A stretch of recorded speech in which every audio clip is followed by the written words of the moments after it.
Hello, my dear friends. Welcome back to the lecture series of Judicial Examination. I am Dr. Wasim I Khan, Assistant Professor, Shri Shivaji Law College, Parbhani, Maharashtra, India. So today we will discuss the concept of Executive Magistrate under Criminal Procedure Code 1973. In what manner the Court of Executive Magistrate may be constituted, composed, and we will discuss the detailed concept regarding the Court of Executive Magistrate, as well as we will discuss the question asked by the examiner on the Executive Magistrate and the question which may be asked by the examiner on this particular topic. तो आज का हमारा point of discussion रहेगा executive magistrate, उस पर पूछे गए question और ऐसे क्वेश्चन जो एग्जामिनर पूछ सकता है एग्जीक्यूटिव मैजिस्ट्रेट पर. So without wasting your much time, let's start the topic.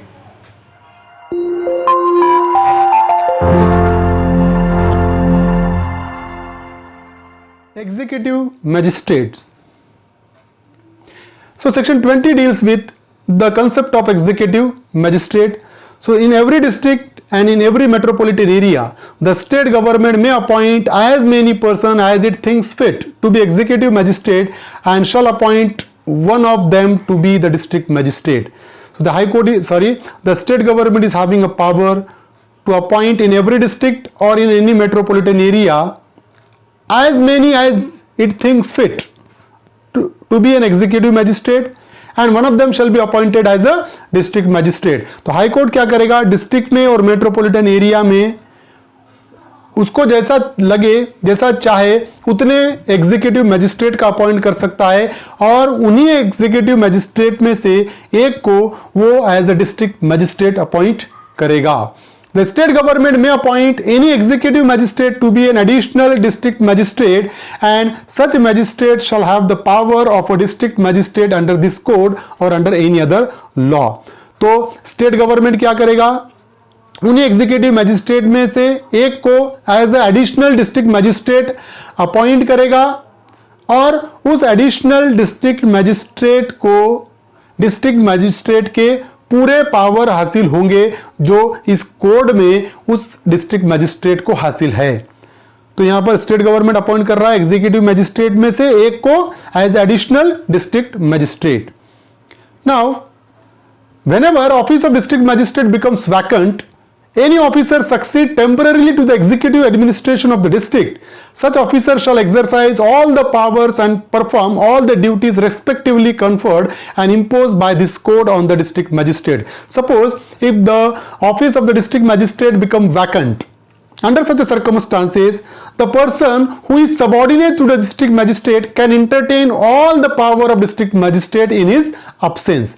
तो अगर फॉर एग्जाम्पल डिस्ट्रिक्ट मैजिस्ट्रेट का ऑफिस किसी वजह से खाली होता है तो उस सिचुएशन में उसका सबऑर्डिनेट जो ऑफिसर है, for example additional district magistrate जो होगा, वो पूरे पावर इंटरटेन करेगा डिस्ट्रिक्ट मैजिस्ट्रेट के उसके अब्सेंस में.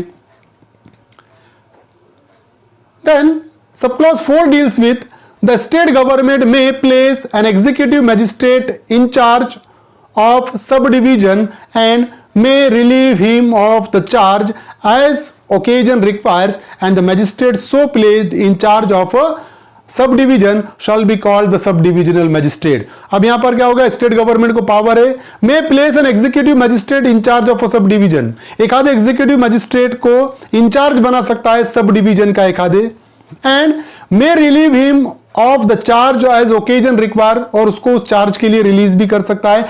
And the magistrate so placed in charge of a sub division shall be called the sub divisional magistrate. तो वो पर्सन एज अ सब डिविजनल मैजिस्ट्रेट कहलाएगा. तो स्टेट गवर्नमेंट को पावर है, वो एक आधे एग्जीक्यूटिव मैजिस्ट्रेट को किसी सब डिवीजन का चार्ज दे सकता है, और जब किसी सब डिवीजन का चार्ज दिया गया एग्जीक्यूटिव मैजिस्ट्रेट को तो वो executive magistrate sub divisional magistrate कहलाएगा.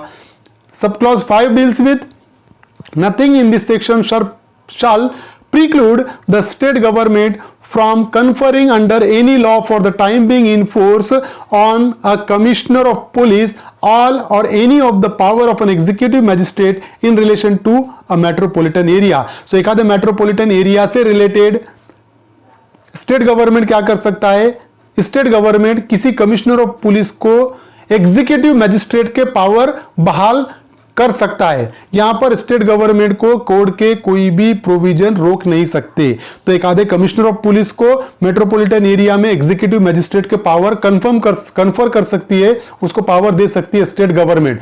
नाउ एग्जीक्यूटिव मजिस्ट्रेट पे प्रोबेबल क्वेश्चन जो एग्जामिनर पूछ सकता है वो है, who can appoint executive magistrate under section 20 of criminal procedure code 1973? So high court, state government, central government और supreme court. So we have already discussed, यहाँ पर explanation आपको दिख रहा है, in every district and in every metropolitan area, the state government may appoint as many person as it thinks fit to be an executive magistrate and shall appoint one of them to be the district magistrate. तो state government appoint करेगा executive magistrate को। The correct answer is second, state government. Now Special Executive Magistrate Section 21. The state government may appoint for such term as it thinks fit. Executive Magistrate to be known as a Special Executive Magistrate for particular area or for the performance of a particular function and confer on such Special Executive Magistrate such of the power as are conferable under this code on Executive Magistrate as it deems fit. तो state government को power है, वो एक आधे Executive Magistrate को power confer करेगा। कौन से? स्पेशल एग्जीक्यूटिव मजिस्ट्रेट, एक आधे पर्टिकुलर एरिया से रिलेटेड या एक आधे पर्टिकुलर मैटर से रिलेटेड। तो किसको कर रहा है वो? एक आधे एग्जीक्यूटिव मजिस्ट्रेट को। और ऐसा executive magistrate special executive magistrate कहलाएगा। वो पूरे पावर इंटरटेन करेगा एग्जीक्यूटिव मजिस्ट्रेट के। Section 22 deals with local jurisdiction of executive magistrate. Sub clause 1 deals with subject to the control of state government, the district magistrate may from time to time define the local limits of the area within which the executive magistrate may exercise all or any of the power with which they may be invested under this code. तो यहाँ पर जो local jurisdiction of executive magistrate define करने का power है, subject to the control of state government, state government के control में रहते हुए कौन define कर रहा है local jurisdiction of executive magistrate? District magistrate from time to time define the local limits of the area of executive magistrate. तो district magistrate under the control of state government may define the limits and local jurisdiction of executive magistrate. तो ये code में executive magistrate का area of jurisdiction क्या रहेगा, ये define करने का, ये स्पेसिफाई करने का पावर है डिस्ट्रिक्ट मजिस्ट्रेट को। वो स्टेट गवर्नमेंट के कंट्रोल में रहते हुए डिफाइन करेगा। Subclause 2 deals with except as otherwise provided by such definition, the jurisdiction and power of every such magistrate shall extend throughout the district.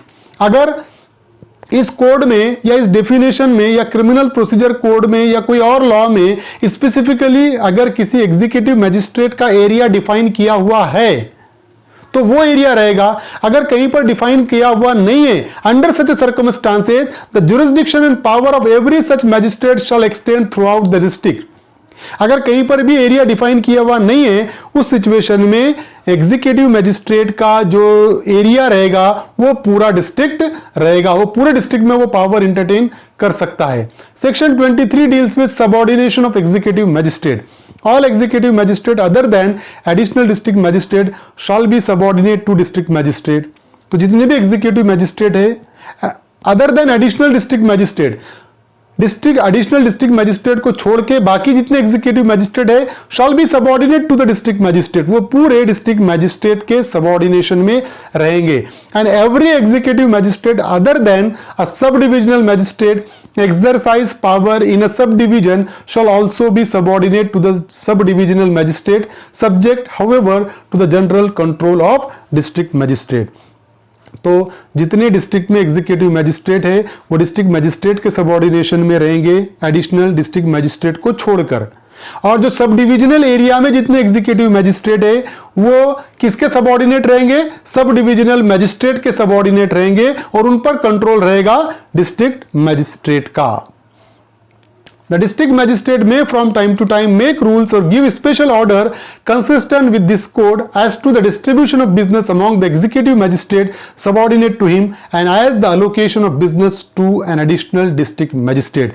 So the district magistrate is having a power to distribute the matters among the executive magistrate and additional district magistrate. तो district magistrate को power है वो matters जो है वो distribute कर सकता है एग्जीक्यूटिव मैजिस्ट्रेट में और एडिशनल डिस्ट्रिक्ट मैजिस्ट्रेट में. So these are the concept which we have discuss regarding the executive magistrate. I hope you understand this topic and if you understand this topic please subscribe my channel, hit the notification button, hit the like button and share this video with your friends. Thank you very much.